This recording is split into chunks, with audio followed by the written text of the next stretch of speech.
বড় আপা বাড়িতে এসেছে আজ দিন তিনেক হলো। এই 3 দিনে আপা এক মুহূর্তের জন্য ঘর থেকে বের হয়নি। জানালার পাশে বসে আকাশের দিকে তাকিয়ে থাকে। বড় আপাকে দেখলে মনে হয় সে দুনিয়ার সব থেকে দুঃখী মানুষ। মাঝে মাঝে আমাকে ডেকে বলে, ইস্যু আমার সামনে বস, তোরে দেখি।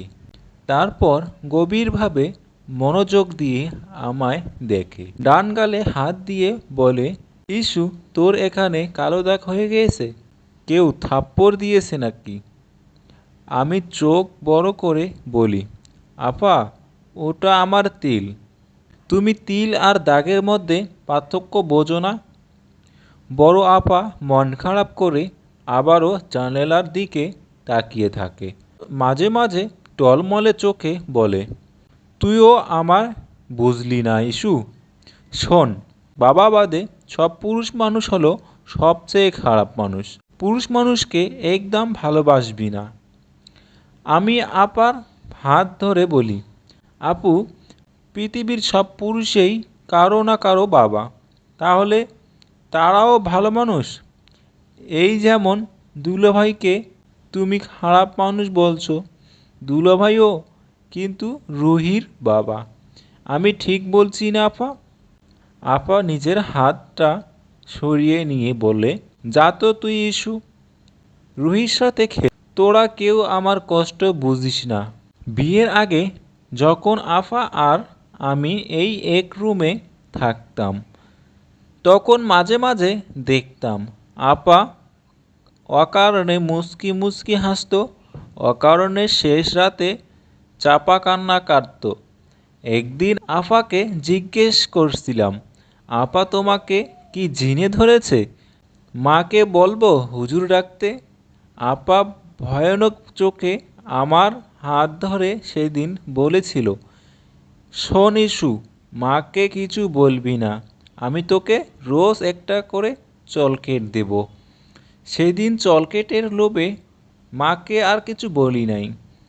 সে যাই হোক, আপা যে এসে রাগ করে শুধু নিজে ফোনটা বন্ধ করে রেখেছে, ব্যাপারটা এমন না।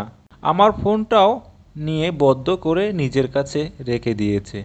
তার ধারণা দুলাভাই তাকে ফোনে না পেয়ে আমাকে ফোন দেবে, দুলাভাই যেন আমার সাথে যোগাযোগ করতে না পারে, সে কারণে তার এই ব্যবস্থা। অথচ দুলাভাই একবারও ফোন করেনি। দুলাভাই যে ফোন করেনি এই ব্যাপারটা বোঝা অনেক সহজ, কারণ আভা নিজের ফোন 1 মিনিটের জন্য অফ করলেও 10 ঘন্টার জন্য ফোন খুলে অপেক্ষা করছিল। মাঝ থেকে আমার রায়হানের সাথে যোগাযোগটা হচ্ছে না। ছেলেটার চাকরির পরীক্ষা ছিল গতকাল, আপার কারণে সেটার খবর নিতে পারিনি। আফা আমার ফোনটা একটু দাও তো, একটা দরকারি কাজ আছে। আফা আমার দিকে তাকিয়ে বলল, ইস্যু ফোনটা সিলে নিয়ে গিয়েছে। আমি ভেবে দেখলাম ছোটবেলায় আপা কিছু লুকালে বলে চিলে নিয়ে গেছে। আপার এই সিরিয়াস ব্যাপারটাতেও অসহ্য লাগে আমায়, কিন্তু আপাকে বলেও লাভ নেই।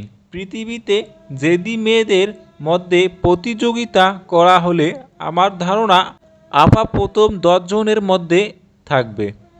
আবার পৃথিবীতে যদি ভালো মেয়েদের মধ্যে প্রতিযোগিতা করা হয় তাহলে আপা নিশ্চয়ই প্রথম স্থান অধিকার করবে।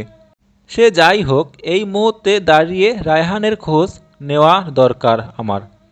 ওর এই 27তম চাকরির পরীক্ষাটায় ও পাশ করলেও বিয়ের প্রস্তাব দিবে এসে, কিন্তু আপার কারণে সেটা হচ্ছে না। ঘড়িতে ঠিক 9টা বাজে। বাবা খাবার জন্য টেবিলে বসে গিয়েছে। রাতের খাবারটা আমরা সবাই একসাথে খাই। বাবার মতে প্রতিদিন একবেলা অন্তত পরিবারের সবাই মিলে একসাথে খাওয়া উচিত, তাহলে মহব্বত ঠিকই থাকে। আপা কোনো দিন ও এই মত অমান্য না করলেও এই 3 দিন আপা বের হয়নি। হঠাৎ কলিং বেলের আওয়াজ পড়ল।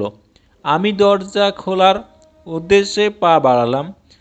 সবাইকে অবাক করে দিয়ে 38 ঘন্টা পর আফা ঘর থেকে বের হয়ে আমায় বলল, ইস্যু তুই ঘরে যা, আমি দেখছি।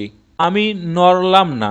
বড় আফা দরজা খুলে দিতেই দেখি রায়হান দাঁড়িয়ে, হাতে এক প্যাকেট মিষ্টি। ভয়ে আমার গলা শুকিয়ে যাচ্ছে। বড় আপা আবার আমাকে ধমক দিয়ে বলল, ইস্যু তোকে ঘরে যেতে বলছি আমি। আমি এবার ঘরে চলে এলাম। তারপর কী কথা হয়েছে জানি না। 1 ঘন্টা পর আপা আমাকে আমার ফোন দিয়ে গেল আর পরিষ্কার করে বলে গেল, শোন ইস্যু, তোর দুলাভাই ফোন দিলে একদম ধরবি না।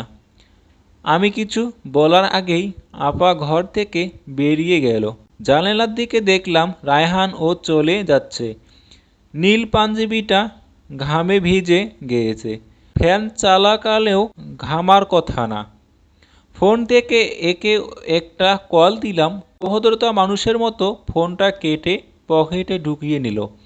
অভদ্রতার মতো হাঁটা শুরু করলো। বড় আফা ঘুমিয়ে পড়েছে পাশের রুমে। কোনো বর্ণনা আফা আমাকে দেয়নি। রায়হান ও তারপর আর ফোন করেনি। চিন্তায় ঘুম আসছে না। হঠাৎ আবার কলিং বেলের শব্দ হলো।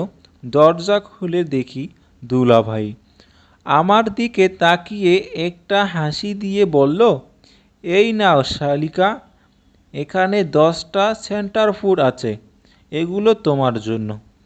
আমি দুলাভাইয়ের দিকে তাকিয়ে বললাম, এই জিনিস তো বাসার সামনেও আছে দুলাভাই, কক্সবাজারে আর কিছু ছিল না? দুলাভাই মাথা চুলকাতে চুলকাতে বলল, তোর পছন্দ হয়নি? আমার উত্তর না দিয়ে আবার বলল, তোমার আপা কই? নেটে এত সমস্যা, তাই কল করিনি। আপা ভিতরের ঘরে আছে, যান আপনি। আমি হাসলাম, কারণ ঘরের ভেতর এখন 1 ঘন্টা ধরে মহাযুদ্ধ হবে। তারপর সকালে পরিস্থিতি আবার স্বাভাবিক।